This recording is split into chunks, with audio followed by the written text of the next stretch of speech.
सदैव वर्तमान परम पूज्य गुरुदेव भगवान पंडित श्री देव प्रभाकर जी शास्त्री, जिनको हम सब लोग प्रेम से दद्दा जी कहते थे, तो उनका पुण्य स्मरण करते हुए उनके श्री चरणों में दंडवत प्रणाम करता हूँ।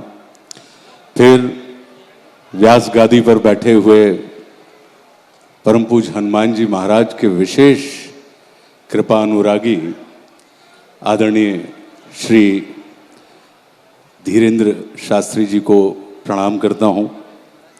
हमारे परम प्रिय गुरु भाई मेरे आदरणीय नरोत्तम भैया, जिन्होंने अभी जब हम नवग्रह मंदिर देखने गए तो हमें लगा कि व्यक्ति शरीर से तो अमर नहीं हो सकता, लेकिन स्मृतियों से सदैव अमर हो सकता है। और भैया ने अपने अमर होने की व्यवस्था बना ली है नवग्रह मंदिर की स्थापना करके।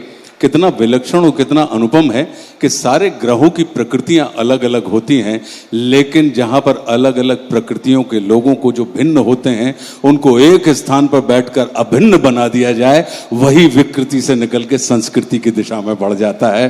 तो ऐसा सांस्कृतिक परिचय कहीं ना कहीं आपका ये नवग्रह का मंदिर देता है। अभी हम महाराज जी ने एक बड़ी अच्छी बात कही, जो हालांकि चर्चा अगर व्यास गादी पे न होते और जो माइक न होते तो फिर जब दो चर्चा हो रही होती और बाद चर्चा में हम माइक शुरू करवा देते। बहुत अच्छी बात कही आपने कि नवग्रह से ऊपर भी एक और बड़ी व्यवस्था होती है जिसे हम अनुग्रह कहते हैं।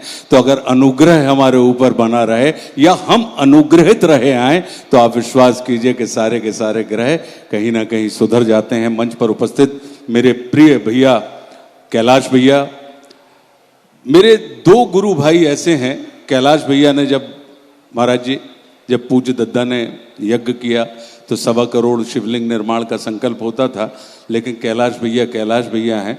कैलाश भैया ने उस 1.25 करोड़ शिवलिंग निर्माण को 22 करोड़ शिवलिंग निर्माण में रूपांतरित कर दिया और 7 दिन में हुए। और आपने भी भैया पित्रेश्वर का मंदिर बनवा के, परम पूज्य हनुमान जी महाराज का मंदिर बनवा के आपने भी अपने आप की अमर होने की व्यवस्था कर ली। और इस बात को मैं प्रमाणित रूप में मानता हूं कि जा पर कृपा गुरु की होई, ता पर कृपा करे सब कोई। अब ये निर्भर करता है कि कोई परम ब्रह्म परमात्मा को गुरु मान लेता है, और कुछ लोग ऐसे होते हैं हम जैसे लोग कि जब परमात्मा साकार से निराकार से साकार की बिरादरी में होता है तो वो गुरु के रूप में उपस्थित हो जाते हैं, और जब गुरु साकार से निराकार की बिरादरी में चले जाते हैं तो वो परमात्मा के रूप में उपस्थित हो जाते हैं। तो हम सब के ऊपर तो ऐसे ही परम पूज्य गुरुदेव भगवान दद्दा जी की कृपा है।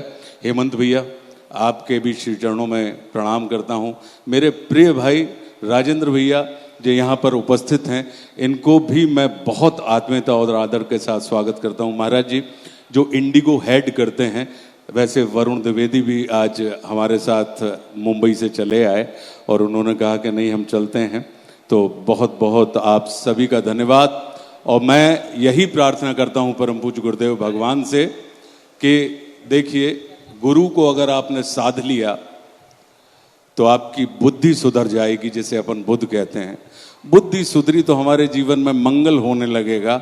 मंगल अगर हमारे जीवन में हुआ तो हमारे जीवन में शुक्र बड़ा व्यवस्थित हो जाएगा हमारे जीवन का, और फिर शनि महाराज हमको परेशान नहीं करेंगे, और सोम की भौम की हमारे ऊपर भरपूर कृपा रहेगी। और फिर हमारे जीवन का जो इतिवार है, जिसे हम रविवार कहते हैं, कि जब हमारे जीवन के वारों की इति होने लगे तो वो वार हमारा जीवन कहीं ना कहीं बहुत सार्थक हो जाएगा। तो ऐसी हम प्रार्थना करते हैं कि ये जो नवग्रह का मंदिर बना हुआ है, तो ये सारे के सारे 9 ग्रह अपनी अपनी कृपा हम सब के ऊपर, हमारे राष्ट्र के ऊपर, विश्व के ऊपर बनाकर रखें। और भैया आपका ये जो उद्यम है और आपकी ये जो कल्पना है, जिसे पूरा करने में, क्योंकि जिसने इन सारे ग्रहों को साध लिया, आप विश्वास कीजिए वो सारे के सारे ग्रह जब आपको साधेंगे तो आपका कितना कल्याण होगा। आपने मृत्यु लोक में उनका निर्माण किया है, और कहीं ना कहीं वो उस लोक में जहाँ पे हम सबको पहुँचना है, वहाँ पर भी वो आपके कल्याण की कामना करेंगे और आपकी व्यवस्था करेंगे।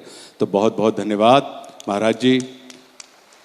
हनुमान जी महाराज की कथा हो रही है, और हमाव तो जो मानवो है कि जहाँ पर रामचंद्र जी होते हैं, हनुमान जी महाराज वहाँ पर उपस्थित होते हैं, लेकिन एक रूप में नहीं, सबके रूपों में उपस्थित होते हैं, क्योंकि परम पूज्य हनुमान जी महाराज वायु पुत्र हैं। और उन्होंने कसम खाई थी, ऐसा हमने सुना है आप ही लोगों के मुंह से, कि जब तक परमात्मा श्री राम यहाँ पर उपस्थित रहेंगे तब तक हनुमान जी महाराज यहाँ पर उपस्थित रहेंगे, और जब तक हनुमान जी महाराज हैं तब तक राम है। अब वायु पुत्र हैं और एक जगह नहीं बैठे सकते, यहाँ पे जितने भी सब लोग हैं सभी में परम पूज्य हनुमान जी महाराज विराजे हैं। कैसे विराजे हैं अगर आप देख लो, चिरंजीवी हैं। तो अगर हमने सांस ली, हनुमान जब तक हैं तब तक राम यहाँ पर बने हुए हैं, और जिस पल हनुमान चले जाएंगे राम भी अपने धाम चले जाएंगे। तो निश्चित रूप से ये जो संतों के द्वारा कही गई चिरंजीवी होने की बात है वो निश्चित रूप से सत्य है। तो हम सब में यहाँ पर परम पूज्य हनुमान जी महाराज विराजमान हैं। हम सब के माध्यम से वो परमात्मा श्री राम की कथा का श्रवण करते हैं और रोम रोम में प्रकाशित होते रहते हैं। तो बस उन्हीं मर्यादा पुरुषोत्तम श्री राम से हम सब के कल्याण की, हमारे राष्ट्र के कल्याण की, हमारे विश्व के कल्याण की प्रार्थना करते हैं। क्योंकि किसी ने कहा है कि जर्रे जर्रे में उसी का नूर है, और झांक खुद में वो न तुझसे दूर है। इश्क है उससे तो सबसे इश्क कर, इस इबादत का यही दस्तूर है। इसमें उसमें और उसमें है भाई, राम मेरा हर तरफ भरपूर है। तो बहुत बहुत धन्यवाद। हर हर महादेव शंभू। महाराज जी अनुमति लेंगे, हमारे डिप्टी सीएम साहब, मंत्री जी और प्रदेश अध्यक्ष जी, उनको मौसम की खराबी के कारण से जाना है। आइए, और मैं माइक फिर महाराज जी के लिए सौंपता हूं। बहुत बहुत धन्यवाद।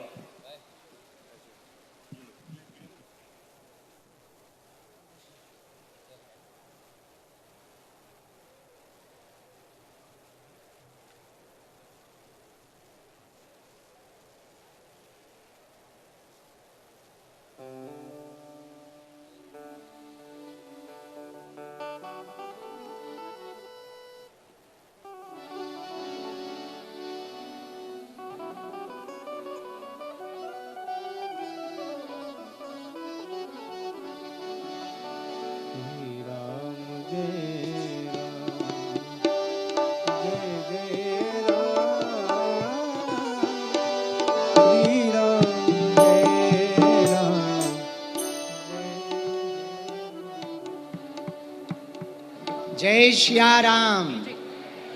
हर हर, जोर से बोलो, हर हर हर हर। भैया मौसम भी खराब है और आप लोग भी बहुत देर से बैठे हो। जब उद्बोधन हो ही गए तो अब हमें लगता है इसी चौपाई को स्पर्श करके आज की कथा को विश्राम करना चाहिए। किसी को जाने में कष्ट ना हो तो बैठे रहें, नारियल निकाल लें अपना अपना। जिनके पास नारियल नहीं है वो दोनों हाथ जोड़ लें। नारियल है तो ले लें, नहीं तो हाथ जोड़ लें। 5 मिनट में हम सब फ्री हो जाएंगे। उसके पूर्व में एक बात हम आज की कहें, कह दो, कहो। आराम चाहिए तो जीवन में राम चाहिए। आराम तो राम से ही मिलेगा। इसलिए आप सब ये बात आज की कथा में घर लेकर जाएं कि हमको राम चाहिए, और राम मिलेंगे तो आराम भी मिल जाएगा। आज की कथा का सूत्र बड़ा प्यारा था। सत्संग में तो सब बैठते हैं, सत्संग दिल में बैठना चाहिए। तीसरा सूत्र भी बड़ा प्यारा था कथा का, कि हमको चरण से नहीं आचरण से भगवान तक जाना है। ये भी बहुत अच्छा सूत्र था। चौथा सूत्र रिंझाई वाला भी बहुत अच्छा था। अब दोनों हाथ जोड़कर नारियल सिर में लगा करके बीज मंत्र बोलेंगे। ओ